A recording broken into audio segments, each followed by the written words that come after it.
Hello, Matt here, and I was asked to talk a little bit about playing some minor key stuff on the Bouzouki out of G shapes. So this is thinking about capoing. You know, if you wanted to use a capo and play in, say, I'm on the second fret right now, so I'm going to be playing things in A minor, like say you were going to be playing in A minor for a while, and you didn't want to, and you wanted to use a capo. So if you second fret, you would be playing G shapes would give you, or G minor shapes would give you your A minor.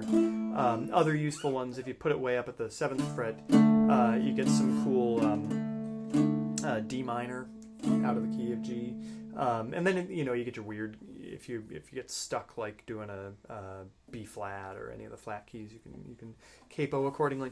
But so things you got to remember. So first the scale, the G minor scale. You got, your open, this is your root now. That's your 5th. That's also a 5th. 3rd fret is a minor 3rd. And then the F on the 3rd fret here and here is a flat 7. Right? And then on this string, this is the outlier. So you got same frets on 3 of the strings, which is kind of nice, really. You got, open, 2nd fret, 3rd fret, and 5th fret for those strings. The outlier would be the 2nd string, in which you are playing 6. There is your 3rd. There's 2, minor 3rd, 4, and 5. So there's your 4.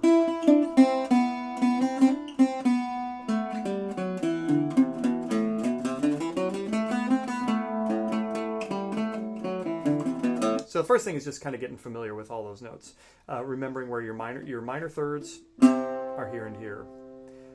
So the basic chords, if you wanted to play like A minor to G, you'd be going. I would do something like this, fingering both. So open 5 5 open gives you a nice no thirdsy sort of a thing.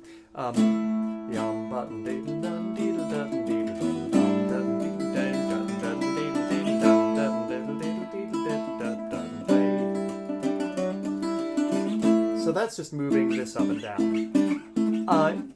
Moving that up and down, you can do occasionally, but if you do it too much, it gets to be a little, a little parallel fifty. So then you start, so other ways around that, this is a beautiful chord. So instead of playing that there, you're using the open 2nd string.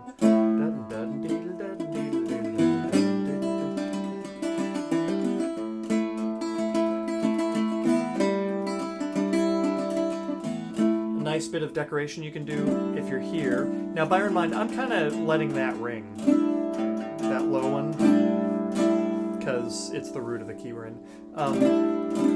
You have this note. So if I'm go from this to this, I'm playing like a sort of 4 chord to that 7 chord.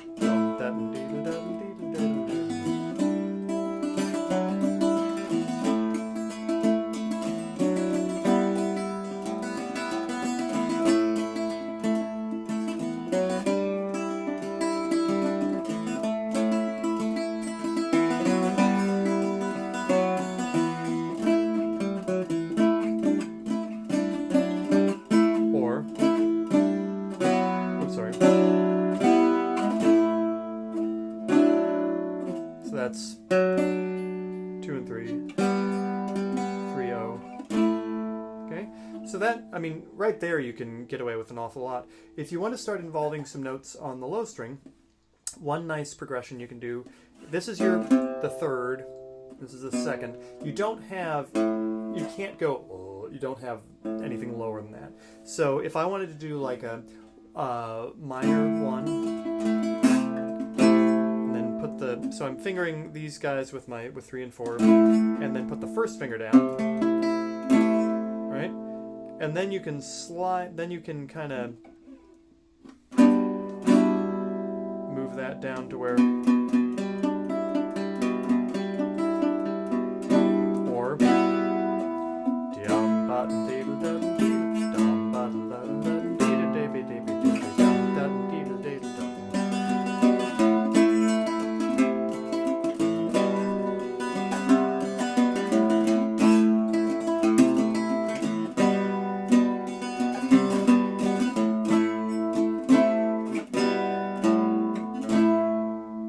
see where that's so I'm going, if that's sort of like, if you have a progression, which is very common, where you have like, you know, 2 bars of A minor, then 2 bars of G, and you don't want to just like go the same chord for each one. You can change your voicing a little bit by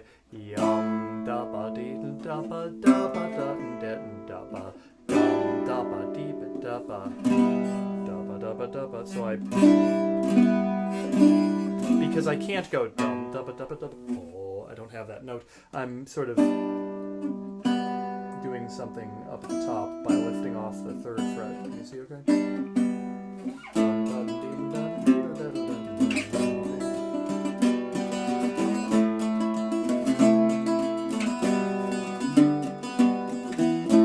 Then so we talked a little bit about this is kind of a 4 chord, which this would be the full version of that. So you could also use this note. You can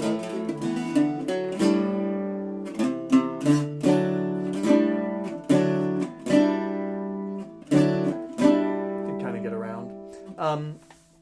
And then every now and then you can get away with playing a big like.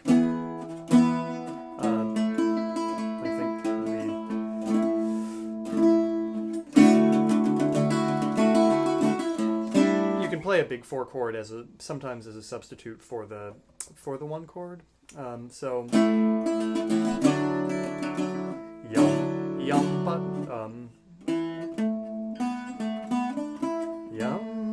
yum da ba da ba da ba dee da da da da da da da